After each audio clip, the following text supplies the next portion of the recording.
Welcome, everybody. My name is Jimena Perry. I am your host. And on behalf of the International Federation for Public History and Iona College, the Department of History, I welcome you to today's event. This event is very dear to my heart because today I'm presenting four of great students I had this semester in a class of oral history. They will be presenting like small snippets of their work, and then we will open for questions.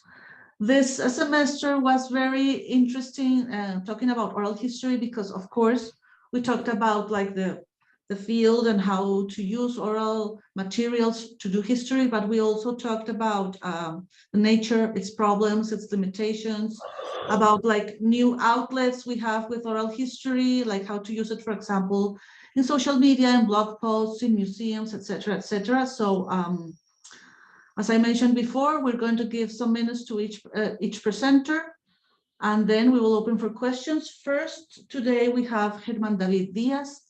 Germandavid is a double major in history and education.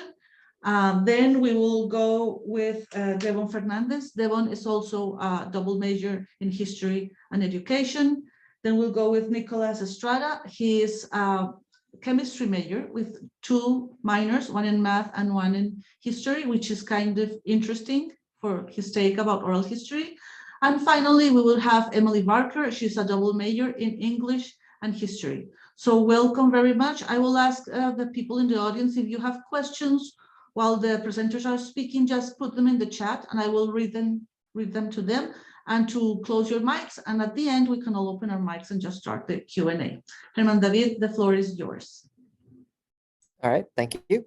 Hello, my name is Germandavid Díaz, and today I'll be discussing African culture. I'll mostly be discussing the myth of Mwindo, the values associated with the story, and of oral tradition in general. The story is passed on from mouth to mouth, parent to child, going on from generation to generation.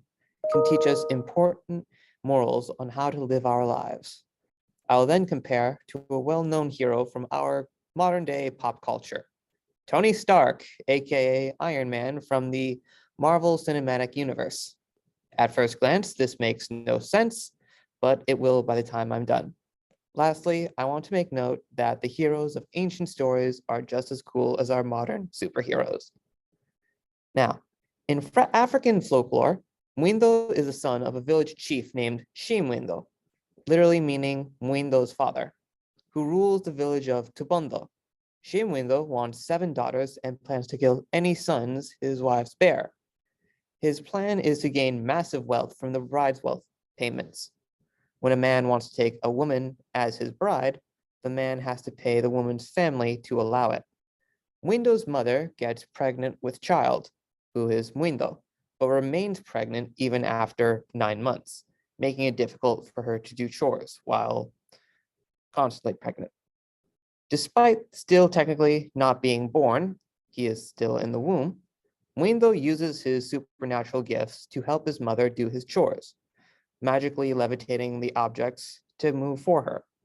He then follows this act by being magically born, coming straight out of her middle finger as a child. His most common epithet is he who is born walking and talking, putting great emphasis on his abilities even as a child. He is also born with a magic fly swatter called a conga. Shimwindo is outraged that Mwindo is a boy and throws a spear at him. Mwindo then swats it away with his fly swatter and breaks it with his bare hands. Shimwindo then tries burying Mwindo alive, but it fails as Mwindo digs himself out, singing about his greatness in the process. Shimwindo then traps the child in a drum and throws him into a river. He knows it won't kill him, but he just wants him out of the village. Mwindo is then picked up by his aunt, Iangura, who raised him up to be an adult. When Mwindo grows up, he decides to confront his father. His aunt sends him off with his uncles to confront him. Mwindo's uncles tell him that they will head out first, at which point they are all killed by Shimwindo's men. Enraged, Mwindo charges in and uses his fly swatter to call down lightning strikes on Mwindo's forces. Shimwindo sees his son coming and promptly leaves. Window then uses his magic fly swatter to resurrect all his uncles who died. Window then goes after his father, even going into the underworld to try and get him back. After a few treacherous dealings with the god of the underworld, Window finally manages to find and capture his father. He's so excited that he shows him off around to all the people he passed along the way. Window then reprimands his father for being a lousy dad and banishes him from Tubondo. He then becomes chief of Tubondo. The last part of Window's story involves him fighting off the dragon Kirimu after it ate several of his hunters. Window does battle with him and kills the dragon, retrieving his hunters in the process. Unfortunately, Kirimu was blood brothers with the storm god Nguba. Up to this point, Nguba is the one unleashing the lightning strikes that Window has been calling down. Window then brought up to the heavens and meets up with the various sky gods, all of them lecturing him about his carelessness and arrogance. Window is then sent back to the earth, after agreeing to never kill another creature ever again, and also to calm down and not always jump straight into a fight. The myth of Window begins with a supernatural child who accomplishes great good and great deeds, as both a child and later as a man. The story ends with the main hero living as a fair and just ruler, using his powers as justly as a chief until the end of his days. This story dates back to ancient times and tells of a great hero who faced off monsters. There are other stories of great heroes, such as that. Among my favorites are Beowulf and Heracles. Beowulf starts as a common tavern brawler who then fights off a giant, terrorizing his fellow Thanes. And then he later goes on, becomes king, and dies fighting a deadly dragon. Hercules fought and slew many monsters in his legend, the Nemean lion, the Lernaean hydra, and the Stevalian birds, just to name a few. What sets the story of Muindo apart from these other stories is some of the explicit morals that the story shows, and the fact that the main character learns a few of them during his journey. First, no child is imperfect. They were made by God and no parent should reject them due to disability or gender. Second, courage is good, but carelessness is bad. It can lead to disaster and chaos if used in abundance. Third, help each other. Men was not made to be alone and should help one another to survive. And fourth, you should not be arrogant in your own power, as there will be others who are better than you. Window exemplifies the first and third morals, taking care of his family and friends while punishing Shim Window for his crimes. He comes to learn the second and fourth morals after slaying Karimu and being brought up to the sky to be lectured by the gods. His story was passed down in oral tradition, passing from generation to generation, telling of his deeds and his crimes, warning those against making the same mistakes. The story of Tony Stark from the MCU is a different matter. It begins with the first Iron Man movie and ends with his death in Avengers Endgame. He starts off as a playboy billionaire who made his fortune making weapons.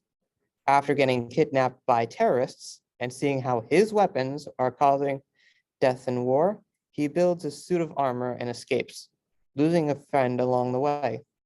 After returning to society, he ends all weapon-making contracts. He also uses his Iron Man suit to take down the terrorists that his weapons were used by. Over the course of several movies, he continues his heroics. He joins the Avengers in defense of New York against aliens, stops Ultron from wiping out the planet, fights off more terrorists, then fights off more aliens hunting for the Infinity Stones. When Thanos gets the stones and makes a snap, half of life disappears from the universe. For the next 5 years, he lived peacefully with his wife and daughter. He then goes back in time to retrieve the stones and bring back everyone who disappeared from the snap. In the final battle between the Avengers and Thanos, Tony sacrifices himself to end Thanos and dies shortly after. His legend is remembered by all those who came before.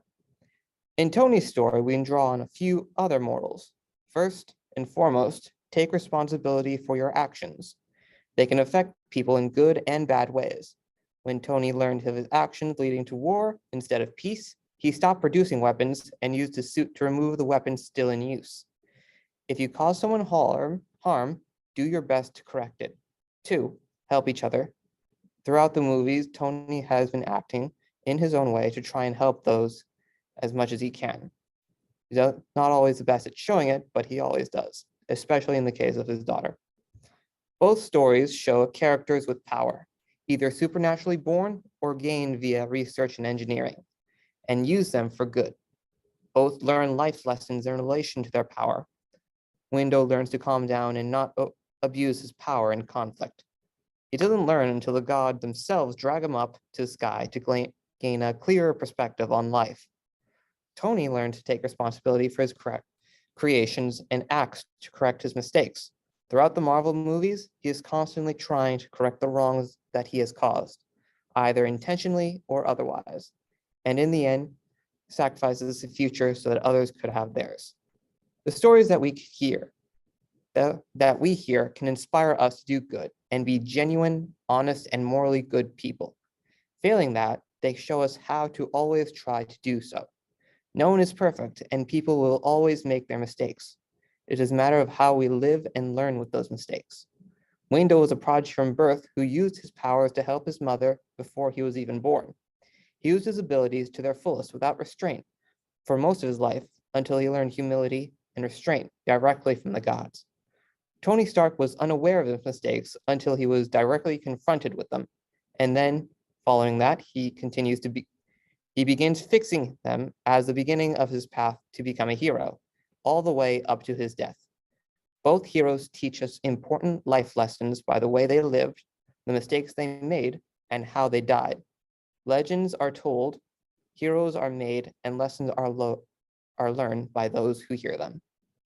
And that is my pitch for why ancient stories about mythical heroes and monsters are just as cool as modern stories about superheroes.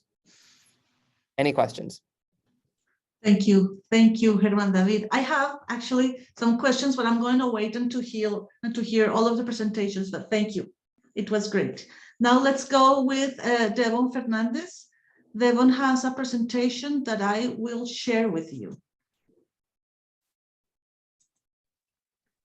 Thank you, Jimena. Yes, so my presentation, everyone, will be on how to interview someone and how to determine who would be a good candidate for an interview. I think everyone here will have been through a job interview, but in terms of oral history, sometimes it's different when determining who should be a perfect candidate. And obviously there's different criteria that make someone a good candidate. I'll go through a specific example and different good and bad candidates and why they are good or bad for the role of the interviewer. So obviously, first of all, you have to determine how you're going to conduct the interview. That's the first step. And yes, that depends a lot of times on the candidate that you do choose to interview. If you have someone that's an expert in a certain field, you might want to ask them questions about that field. But once you've determined how you want to interview the person and the topics you'd like to cover, you have to determine who you want to interview. So moving on from the how,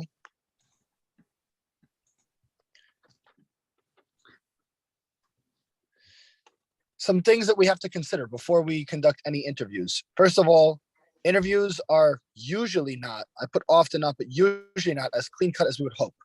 It's impossible to predict what's going to happen during an interview. Different questions might be answered differently than how the interviewer that's conducting the interview might expect them to be answered. That has to be considered. On top of that, the interviewer has to prepare well for the interview. But even with the best preparation, sometimes things just don't go well. Jimena once told us a story about an interview that didn't go well for her. And yes, it can be very frustrating for anyone that's conducting research. But at the same time, we must accept everybody's different. And sometimes things cannot be planned, simply put. So the topic that I've decided I will focus on, I picked kind of randomly, was the election of 2000. Obviously, for those of you that don't know, Al Gore was a Democratic candidate for president in the election of 2000, while George W. Bush be specific, was a Republican candidate in that election, and he became president, having won that election. There was a scandal at the end revolving around how the votes were counted in the state of Florida. And obviously, at the end of the day, George W. Bush did win the election. Al Gore did concede, but the thesis that we're going to focus on, if I were to conduct a oral history project on this topic, is how did this election have an effect on future elections? And that's what it says on the next slide. Because there's different ways to determine who is a legitimate president. Okay. However, I'm not going to answer that question over the course of this presentation. I'm just going to focus on the different candidates that could have been potentially interviewed by someone that would conduct a project based on this thesis. So next slide, please. So these are just three pictures of three people that have been affected by this election to some degree. Al Gore is pictured left, obviously the former president, Donald J. Trump in the middle, and Hillary Clinton, who lost in the 2016 presidential election on the right. All of them have lost elections, and all of them have eventually conceded their election losses. However, each of them had a somewhat legitimate, or claimed to be legitimate, claim to be the real president after the election. So, going on to the next topic. Would the following people be good candidates for this interview, or for an interview on the topic at hand? 2000 presidential election. So the first candidate, Clarence Thomas. Those of you who don't know, he is a current Supreme Court justice. He was chosen to succeed Thurgood Marshall, who's the first African-American Supreme Court justice, as a Supreme Court justice in 1991. He was chosen by George H.W. Bush, George W. Bush's father, which could be somewhat problematic as well. And most importantly, Clarence Thomas is still on the Supreme Court to this day. That will prove to be one of the key points as determining whether he's a good candidate or not. Moving on. So this is why he may be a bad interview candidate. The good, obviously, he is an expert that lived through the case at hand and could potentially give good input on the case. However, there are some glaring issues, which is, first of all, he might not be willing to share all of his ideas about the thesis since he's still currently in office, and it could hinder his post as a Supreme Court justice. He also might not be willing to say as much just because of his ties to the Bushes, for instance. And lastly, he's going to be, because of his current job, hard to reach, and it's going to be relatively hard to ask him effective questions since he's limited in what he can say. Therefore, he's just going to be a hard candidate to interview. And there is a better candidate that we're going to come to next. But first, a quote from Donald Swain in his article, Problems for Practitioners of Oral History. The most valuable oral testimony, I think, tends to come from men who, though not widely known, have been deeply involved in important matters. Their names will be obvious in the written records. Some of the most useful oral evidence I received, for example, came from a man who was neither a scientist nor a politician. His interviews include interviews on the John F. Kennedy assassination and the John F. Kennedy presidency. And as stated in that article, sometimes the best people he can get for interviews have been people that worked on the campaign teams for presidential elections, people that lived near or with presidents, or people involved in the research. So for instance, maybe a housekeeper or a maid, and people that knew the people at hand and knew the situation and lived through it directly. So for the topic at hand, Charles Burson was the first person that I was able to find that I thought would be a very good candidate. Charles Burson, you can find him on Wikipedia. Again, it should be someone that's relatively well-known, but not well-known to the point that it's going to be hard to access that person. He was the chief of staff to Al Gore when Al Gore lost that election in 2000 and when he was vice president under former President Bill Clinton in the 1990s. Currently, Charles Burson is a legal specialist and a professor in Washington State, while he's also studying photojournalism and pursuing a potential career in that field going forward, and continues to follow ongoing political events. One of his first photojournalist works was involving the 2016 presidential election, which is connected with the topic at hand because it was, again, a questionable ending to an election. So the things that make him a good candidate, like I said, he's relatively available. He's someone that is not currently in a political office. He is a professor, so you can find his email online and you can easily reach out to him. I'm sure he would be of interest for a project revolving around the election of 2000. Since he's also involved in the subject area to this day, he still researches modern day elections and discusses them, I'm sure, with his classes. And he was directly involved in that event. Yes, he was swayed towards one side as he worked on the Gore administration. However, he still presents a good candidate just because he lived and worked in the event itself and might have an interesting take on the event. It's going to be very hard to find an interview candidate that is completely unbiased. That's a given. So find someone that will be involved but may not be as directly involved as someone like, say, the candidate themselves. Long and short of it, like I said, no candidate for an interview is perfect. Every candidate has flaws and benefits. Depends on which ones the interviewer themselves wants to highlight. And so long as interviews are planned well and the candidates chosen wisely, they can provide good information and key information that may even sway the thesis of the researcher themselves. Some people are simply more open and accessible than others. That's usually due to post or role or even just leanings. And lastly, it's important that we remain open-minded to all perspectives when conducting an interview, unless the researcher themselves decides that they want to focus on one specific point. And as well, we must listen to the expertise of the person being interviewed. We should never belittle or look down upon the people we are interviewing, since everyone is an expert in something and they can all offer us some good knowledge. The last slide is just the image sources. Thank you for listening. Any questions? Thank you, Devon, so much. I think you addressed a very interesting point, because oral historians, we are always finding people to interview, and deciding who to interview is always a challenge, and it's part of the research. So I think that's very interesting, and I have some questions for you again, but I want to hear the four of you, and then we'll go to the round of questions. So now, Nicholas, you have the floor. I'm just gonna share my screen real quick. Can you all see it? Mhm. Oops.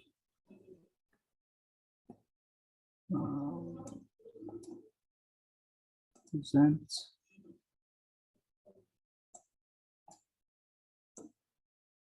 You all can, right? Hello? We hear you. Yep. Yes, we can see it. Thank you. So as Devon focused more so on who's a good candidate to interview, I focus more so on my presentation on what makes a good oral history interview.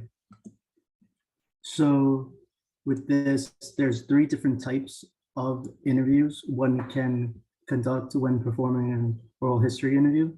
One is an unstructured interview, the second is a semi-structured interview, and the third is a structured interview. With this, an unstructured interview is when there are very few questions, and the questions are more like a conversation back and forth rather than a question being answered and then another question being performed. These unstructured interviews, however, are more time consuming because they're more open-ended questions, and they work best though, however, when the topic being discussed is something that someone might find a sensitive topic or could cause trauma to build up in the person being interviewed. The second type of interview is a semi-structured interview. This is when the interview has several questions and is more like a guided conversation, because the questions are formatted in a way that are structured, but they are still open-ended questions where the person will respond with, say, a paragraph per se, or a short answer before the interviewer will ask the participant another question. The third type of interview one can conduct is a structured interview.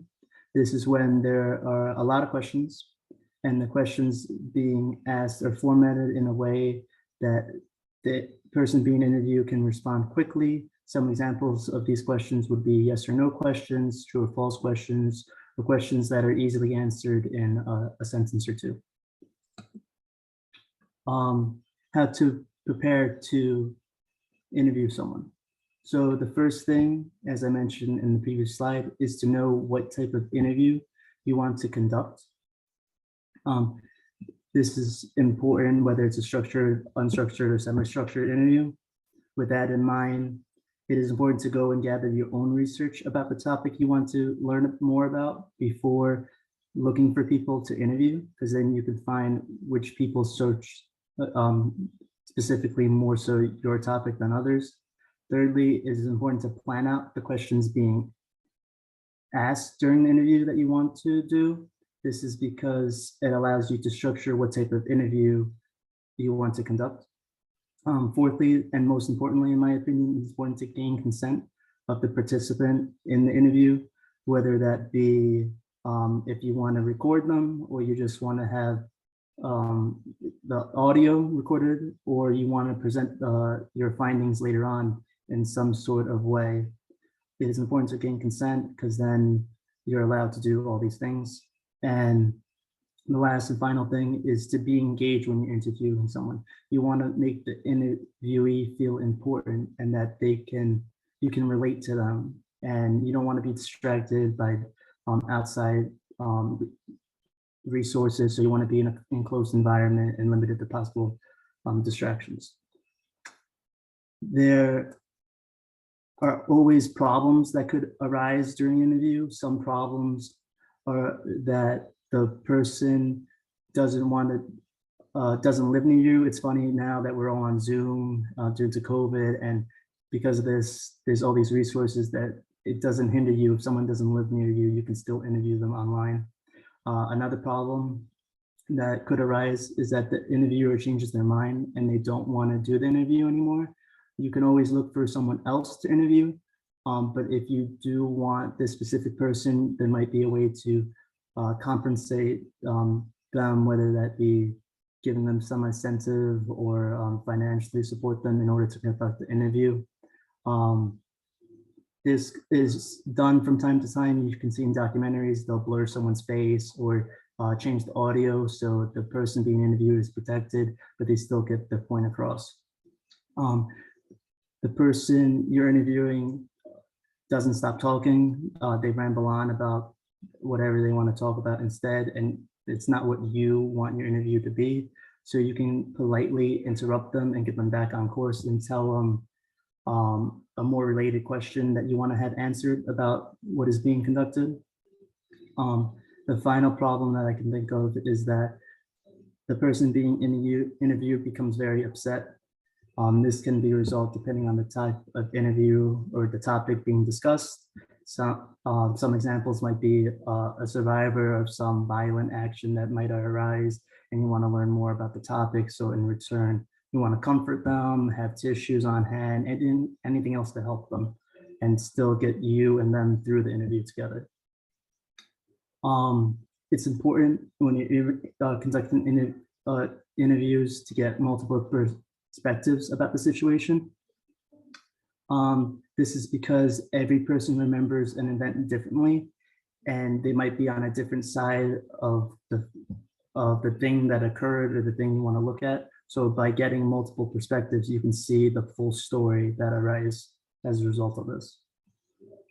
To present your interview to future things, many ways you can present your interviews are documentaries, podcasts, YouTube videos. You could publish a book, create an archive, or make a play or make a movie, which are very prevalent nowadays.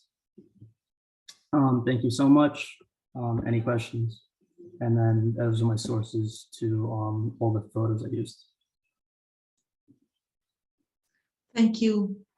Thank you, Nicholas. It was a great presentation. I think you captured like the whole thing we discussed during the whole semester. You were able to condense it very well in this presentation. It was great. Thank you. So now let's go with Emily. Can you stop sharing, please?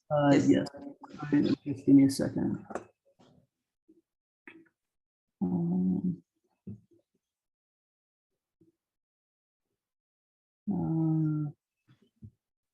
How do you stop sharing?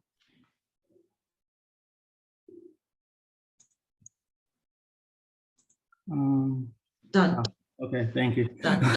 Done. Okay, so now let's go with Emily Varker. Emily, the floor is yours. All right, I'm just going to need a moment to get set up. If meanwhile somebody has questions or comments, I invite you to write them in the chat. And then I will read them to the students.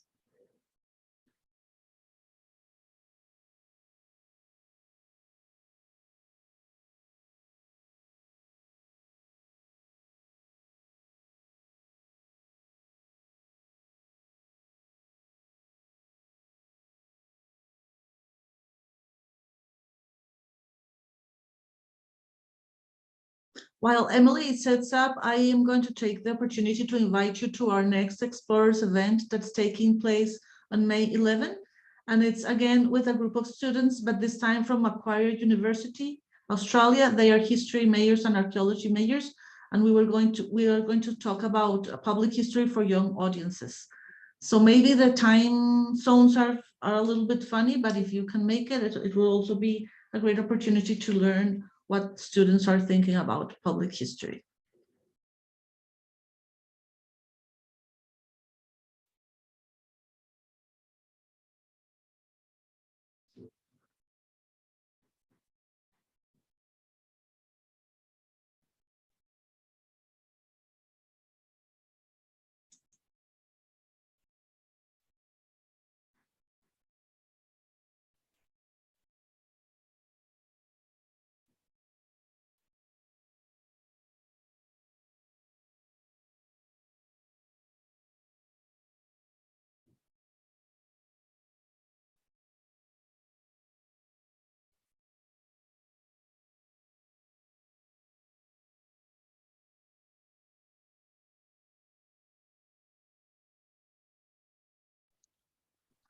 Just to let you know, Emily, we can see your screen share. I was just about to ask if you could see my screen. Excellent. Yes, yes. All right, then let's get started. Hello, everyone. My name is Emily Varker, and today I will be presenting on the role of oral history in museums.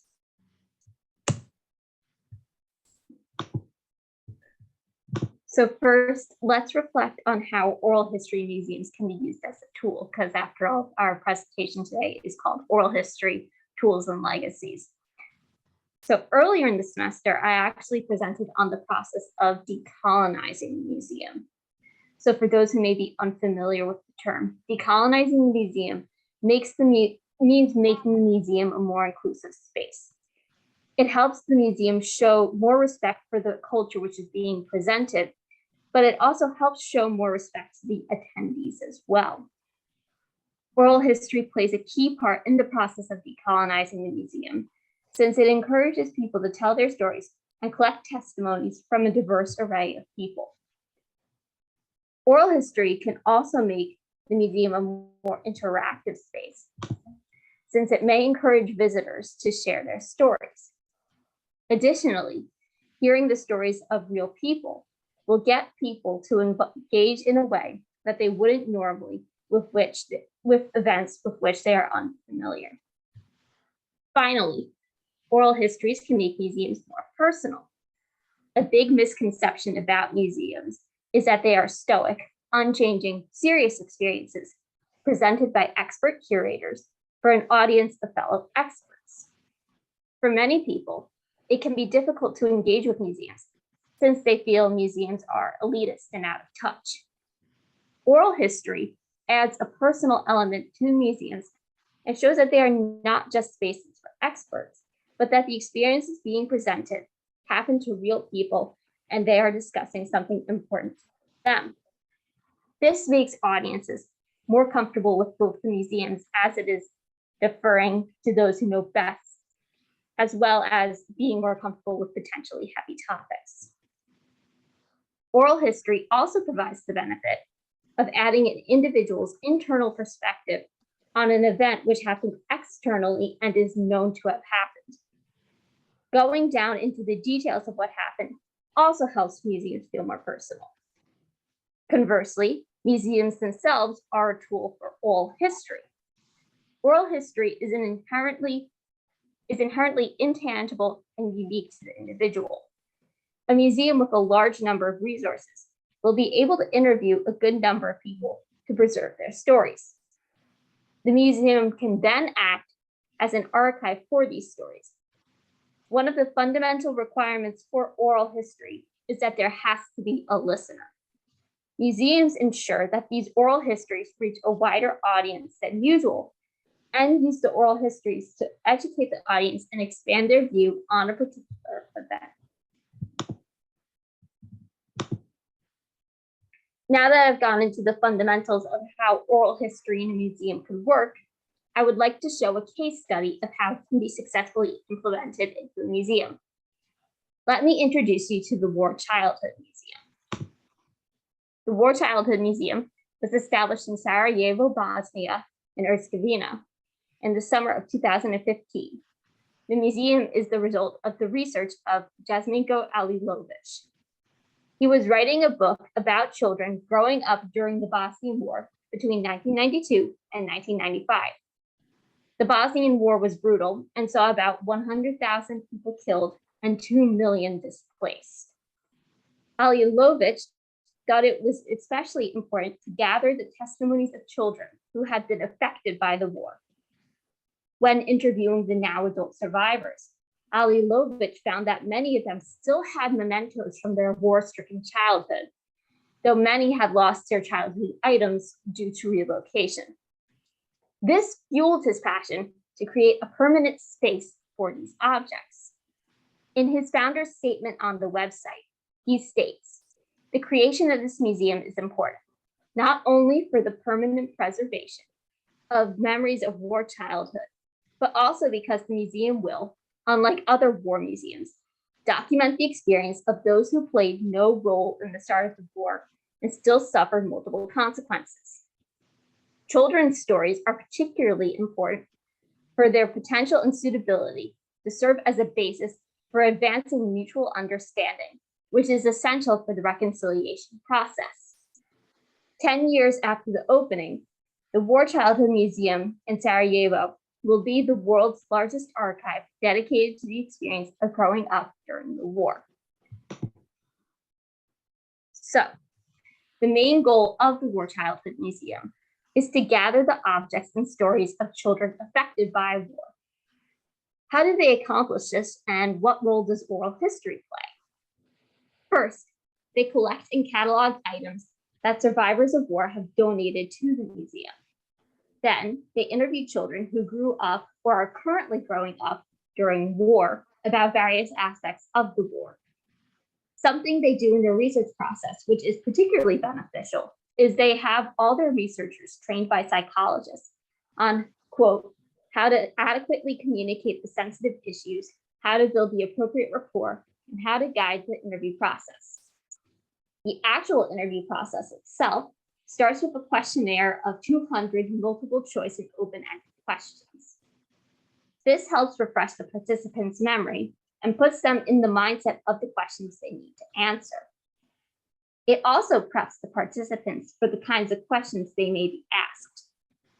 The questionnaire also helps the researchers get as much information as possible without potentially re-traumatizing participants by having them retell stories of atrocities they faced. Then, the formal interview happens.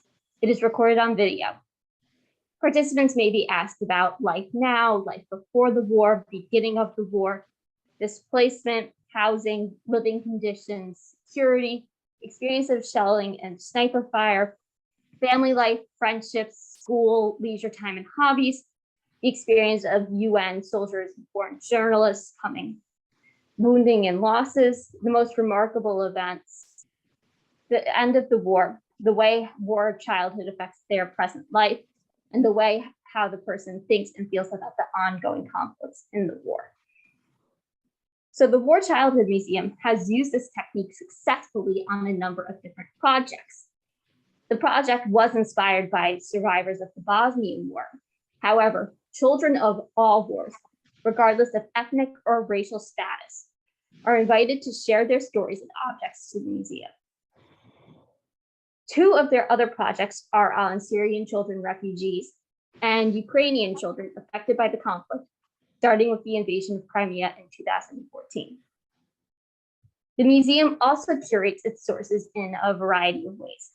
The museum has a permanent collection based in Sarajevo, but also has traveling exhibitions across mainly the United States and Europe, though they are actually going to bring their project on Syrian children to Lebanon.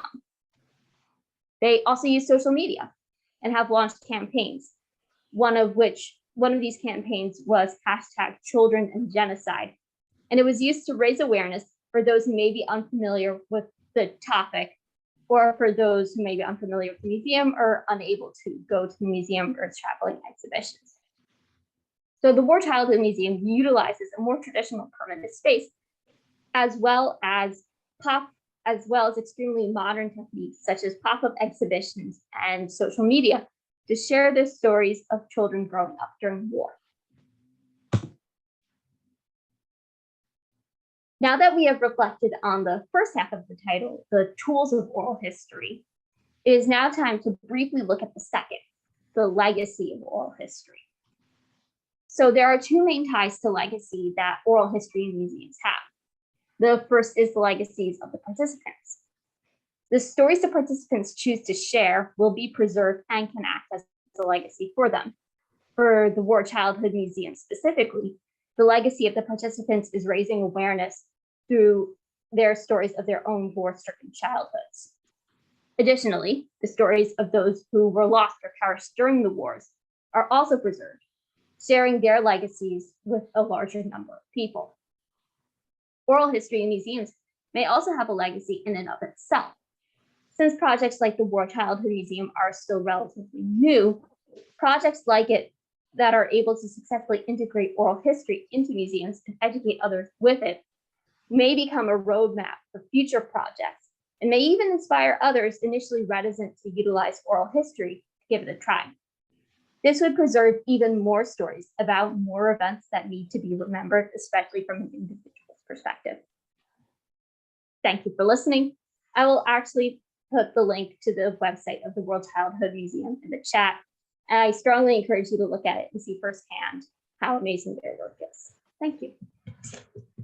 Thank you, Emily, very, very much. That's a topic your topic is one of my favorites. So thank you for your presentation. I would like to invite people from the audience to open their mics and have questions. Or if you don't want to open your mic, you can write your questions in the chat and I will read them for Germandavid, Devon, Nicholas, and Emily. And while you decide to ask or not, I would like to ask them some questions. I would like to start with Germandavid. Germandavid, I would like you to tell us, why did you choose this particular stories that you told us to illustrate oral history? How do you relate that with oral history? I thought about the idea of oral histories. Stories are often told with the intent to teach us about the culture, you can learn about the culture. You can also learn certain life lessons through the acts of characters throughout those stories. So I thought about connecting the traditions of the past, the actions of those, to the morals that they said. I also decided that one due to the specific amounts of morals both taught within the story of Muindo, as well as those taught that he himself learns. And I thought about comparing it to a modern pop culture story, which can also be passed on in oral tradition in later years.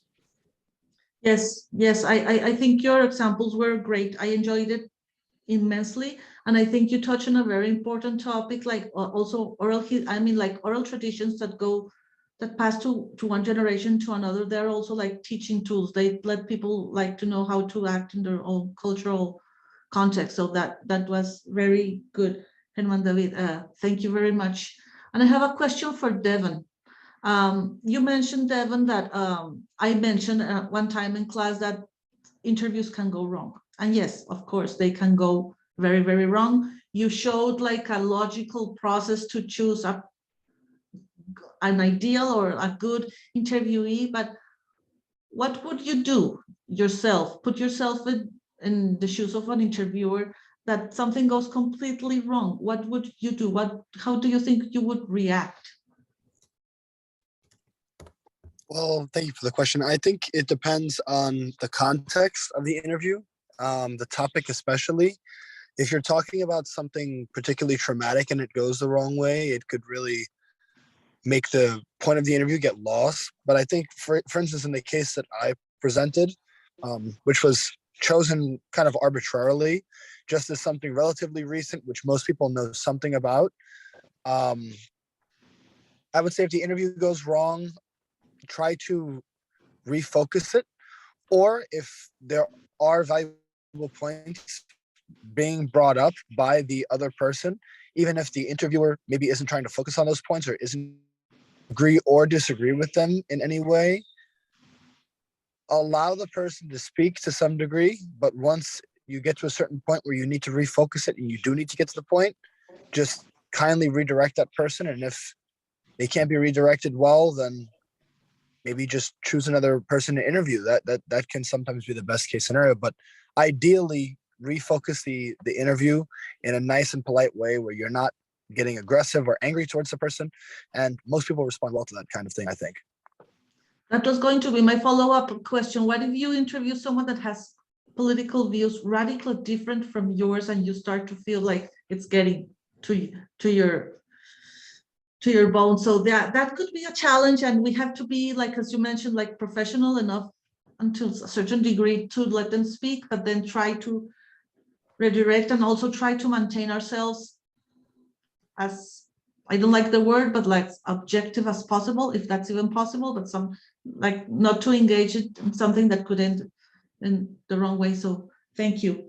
Nicholas, you mentioned at the end of your presentation, like different ways to show the interview. I mean, you referred to in your presentation, like, okay, interviews are important, but also the way to show them. What would be like a preferred way for you to curate an interview, a podcast, an article? How would you do that?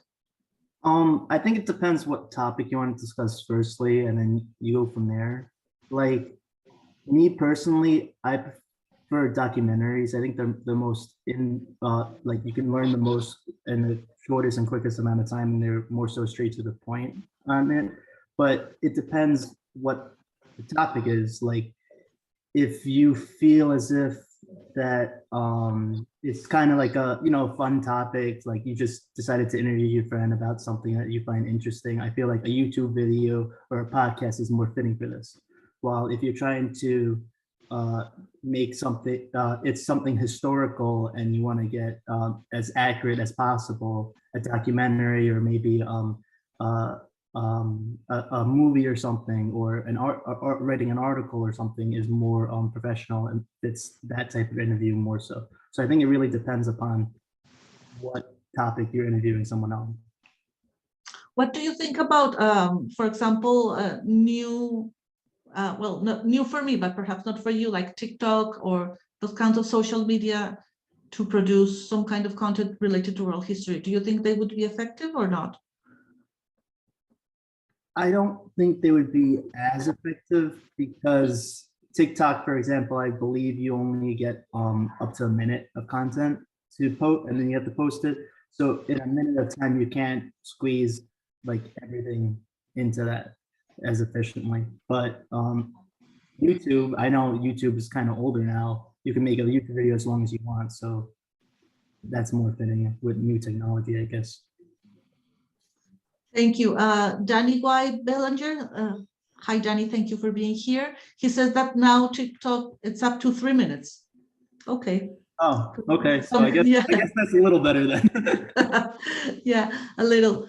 Thank you. Thank you, Nicholas. Emily, you touched upon a topic that has been always not problematic, but makes me think a lot. And it's when you talk about oral history related to children and atrocities and related to children. Like, I think I think it's a special challenge to interview kids about atrocities and remembrances like that. After seeing the War Museum and what they do, what do you think? How would you approach asking children about those kinds of remembrances? What would you do? You, Emily Varker, how would you go on that?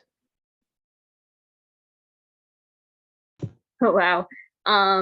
Well, definitely first, one of the things I really like that they did, and I don't know how unique this is in like the oral history, I kind of like that they worked with psychologists as well. So it's like two types of academics coming together to try and determine what the best process is. So I would definitely start off by doing my research and potentially even seeking out professional training like they did. Second, I think then you should like definitely try and not bombard them with like very hard questions. That's true for any oral history as well, but I feel like better to like at least start off asking about like some of the topics, like, well, what was life like before the war? Who are your friends? What was your family life like? What was school like?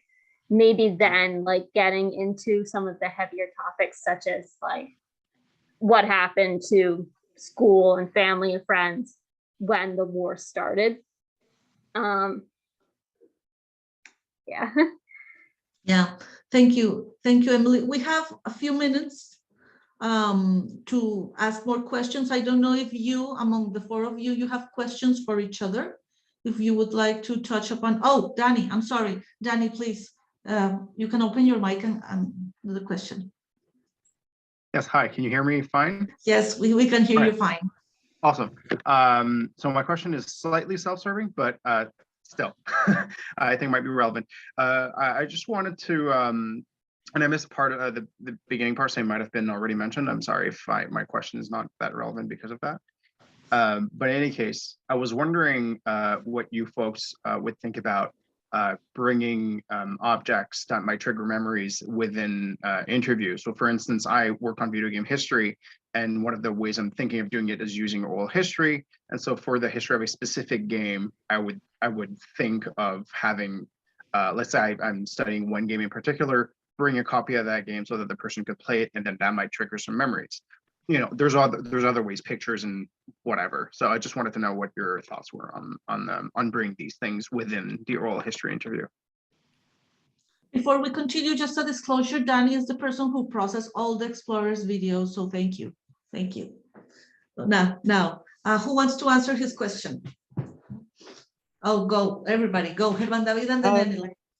I think the idea has potential to possibly arouse certain emotions from the people, but it would be cautious as to whether those questions are good or bad. But I think it might be effective in maybe jogging their memory, although certain objects wouldn't be brought in depending on what the object is, like bringing weapons that they might have seen being used in violence. That would be a less than stellar idea, but bringing something like a journal from their parents or something positively related to them or their culture would probably be acceptable. I definitely think it's a good thought, like a good idea, because it seems to be a successful model for the War Childhood Museum, because a lot of the people who are being interviewed there are the same people who are donating objects to the museum. So I think maybe having them bring in objects that are pertinent to them and their experiences would be a good foundation for like maybe where the interview could start. I have another question, but I want to also address Danny's question very fast. I have had that discussion before, and sometimes those objects work really good, but sometimes they raise so much like emotions and feelings in people that they haven't been able to be done. I'm thinking about an example. I talked to my students last semester about a towel of a particular guerrilla leader in Colombia, which is my country. The towel wasn't, we couldn't display the towel because people reacted so badly, like how to glorify a guerrilla leader in a museum, and it couldn't be done. So perhaps it's a matter of time, or I mean, it depends, but it was just an example.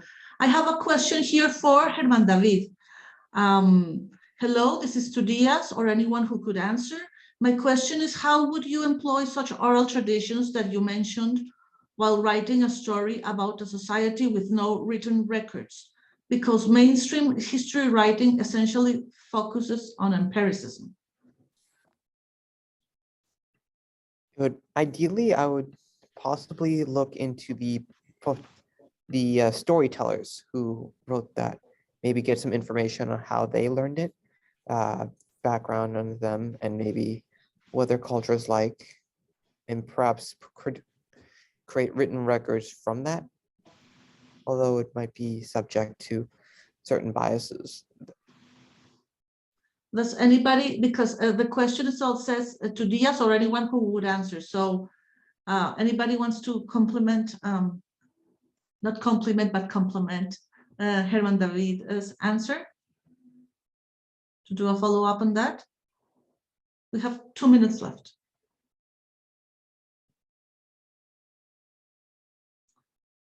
No? Sorry. To it, I would say, I think it depends on the individual culture and making sure that the norms of that culture are being respected. Obviously, translations sometimes are never going to be perfectly clean cut and clear. So writing down a story in English from, say, a tribe in the Amazon rainforest that doesn't speak any written form of language is going to be difficult. But I think so long as their traditions are respected and the morals of the story are not either exaggerated or underdone, I think that it can be done well.